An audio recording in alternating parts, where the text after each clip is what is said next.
you are the common denominator in your life. Everything that you encounter, if you encounter it consistently, it is more likely that it's because of you, not because of the world. So you may always break up from your last relationship and it ends really bitterly. You may always start a new job and the boss that you get to know never really seems to like you that much. Or you might seem to always be looked after when you go abroad. People always are warm to you for some reason, whatever it might be. What's more likely? Is it more likely that every single one of your exes just happened to be a total bitch or dick that was really bitter upon the entry or the exit of the relationship? Is it more likely that throughout all of the different jobs you've had through your career, all of the bosses just really, they're not nice and they've got some sort of prejudice against you? Or is it more likely that the entire world, every single city that you visit, everyone that you meet happens to be nice? Or is it that you are the common denominator, that you are the person that is causing this thing to occur? And when you start to see life in that way, it's really liberating. Firstly, because if you get consistent results, you can say that it's probably because of a consistent input that's come from you. But also, it allows you to liberate yourself from feeling like it is your fault when somebody else does something to you, which doesn't often happen. So, for instance, I have a couple of friends, and every time that I have conversations with these different friends, there's always a particular sort of tone or tenor to the conversation, right? Like with one of them, it's always very defensive. With another one, it's always quite a dick measuring competition around what's been going on recently. But I don't have that conversation with anybody else. I only have that conversation with that one person and that other one person. So the common denominator, and sure enough, it came up, and one of the guys that I was talking to was talking about this thing, and I had a little bit of a sort of a jokey dig about something that we were talking about. And I said, man, like, I bet that you have this conversation with a lot of people, don't you? Like, I don't have this conversation with anybody else, but I bet that you have this conversation all the time. He's like, yeah, sometimes. I'm like, okay, you are the common denominator in your life. And again, it reminds us that the locus of control is internal. We create the things that happen to us. And what's the alternative? Like, what's the alternative to having an internalized locus of control? To just lie there, like in a pool of feces, like just waiting for the end to come. Like, that's not a thing. Like, you can't do that. So, Mm-hmm. yeah, it is difficult. It is easy and seductive to ask, like, why is this happening to me? But the world and time are going to continue ticking in any case. So you might as well try and do something with it that's going to be at least beneficial to the situation that you're in. That's a really interesting point. So I don't know that I've ever heard of anyone making that connection, the latter connection. So I think a lot of people steer away from it because they feel there's too much responsibility. If I'm responsible for my reality, then there's a lot of accountability that I have to face with that, especially if you want to change it, especially if you're in a space that you're not happy with, right? It's not the highest version of yourself. But I think it's really great that you added, it's almost a good barometer for those instances like you said with your friend. um, you're like, huh, this is interesting. I don't usually have these types of interactions with people. Let me see if maybe this is common for them. And then they say yes. And you're like, okay, this isn't me. I'm not being the dick in this situation. That's really It's a refreshing. you thing. Yeah, Yeah, no one, exactly. because there's a major upside. I think also the upside is that if you can make your life shit, you can also make it great. So it gives you that sense of control, to whatever extent that you may or may not have it. But yeah, I love that because I actually had a similar run-in with somebody, and I'm like, I don't have this with anybody else. I know that because I do believe that people are mirrors, right? And often the things that we see that bother us has more to do with us than that other person. That's usually the case. Again, it goes back to a learning opportunity. What can I learn from this icky feeling that I have when I have an exchange with this type of person, right? Like maybe it's like your brother or something, and every time you're around your brother, you get really angry. Well, what's that about with myself?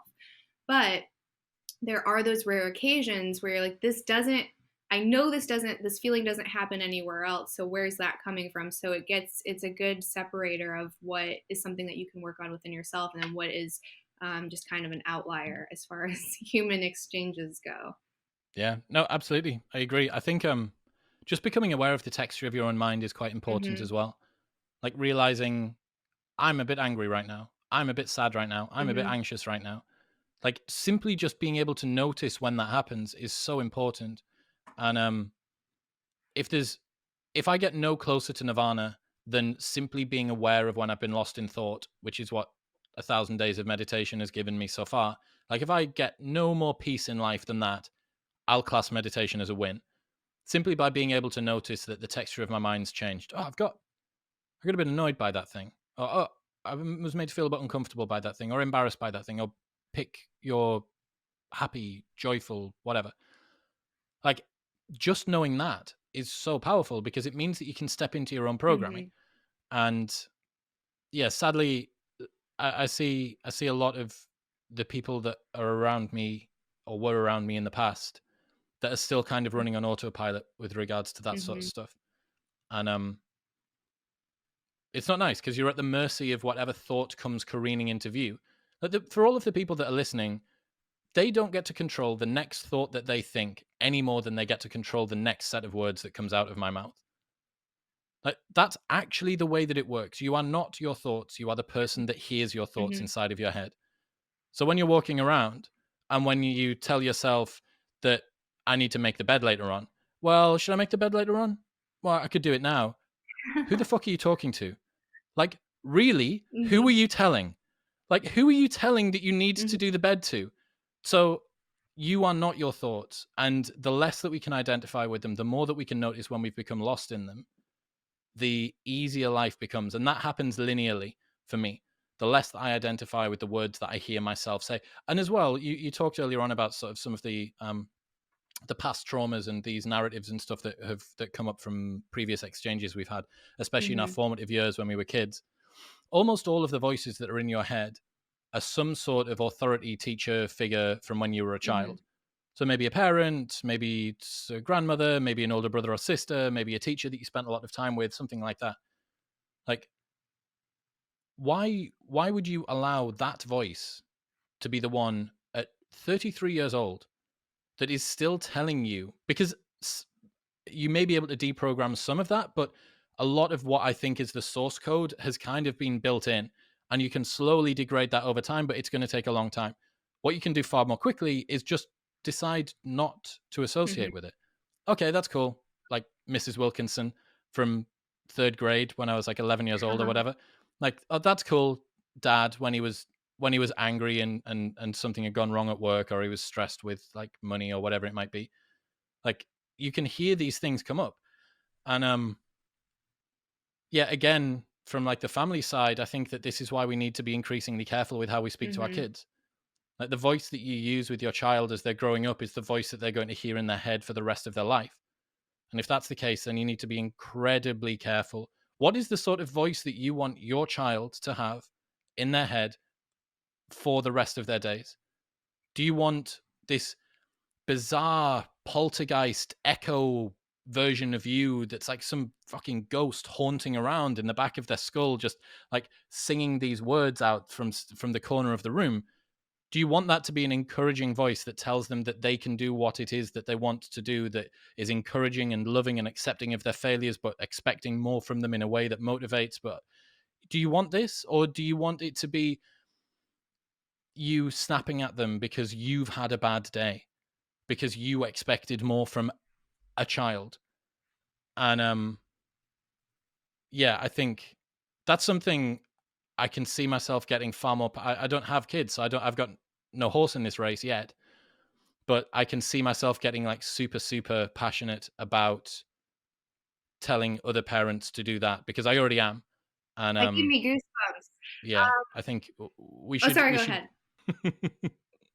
nothing, just we should be very careful with the things that we tell our kids when they're younger, right? No, I couldn't agree more. I was thinking as you were saying all of that, holy shit, that's so powerful. And also it seems so obvious, but when you say it, there's that sense of nuance. Like, no, not a lot of people are viewing parenting this way or viewing ourselves this way, right? So many of our beliefs are because of how we were raised and what we were told as a little kid. And if even half of the people spent that much time thinking about parenting before they became parents, what a world that would be, right? How happy would people be? Like we would be starting Oh, from such a different baseline than what we currently are, because I don't think our parents' generation was ever challenged to consciously raise children. It was just something that you did. It was something that was expected.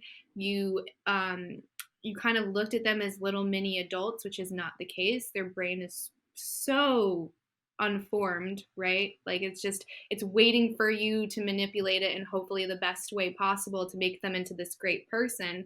But you don't realize that if you're being careless, you're manipulating it into a bad space to where they have that negative self-talk and that low self-esteem. Um, I know I've said this in previous episodes, but for the first 7 years, kids are in a high theta state. So their brain is almost purely running on theta waves, and that's kind of what happens when you sit in front of a TV. Is you start getting high theta, so that makes you really susceptible to programming. So that it almost kind of takes that critical thinking off and that filtration off, and it's just like, okay, digest, digest, digest. This is all just true. So if you tell your kid you're stupid or you're not good enough or you're not worthy of my time, these things sink in and they are there forever. So you have, the two levels of your brain. You have your conscious mind and your unconscious mind. And your unconscious mind is almost like a perfect permanent record of your existence. Every single interaction you've ever had is in there. And just because it's not in your existence, it's not in your memory bank right now, doesn't mean that your subconscious isn't taking hold of that. And that's so much, that explains so much of our behaviors and our relationships and whether or not we're happy, our careers, everything that makes us us is every exchange we've had. So if you're consciously going into parenting and saying, I'm going to be hyper aware of my energy and the way that I speak and the words that I use around my kid, you're just making that subconscious a little less messy and a little less scary so that their inner dialogue can hopefully be a lot healthier. So I'm curious, do you think that inner voice is that ego? Would you categorize it that way, or would you say, kind of how you previously stated, that it could be Mrs. Sanders from third grade, or your uncle that one time, or your dad that one time, or can it be a combination? Like, who's living in your headspace?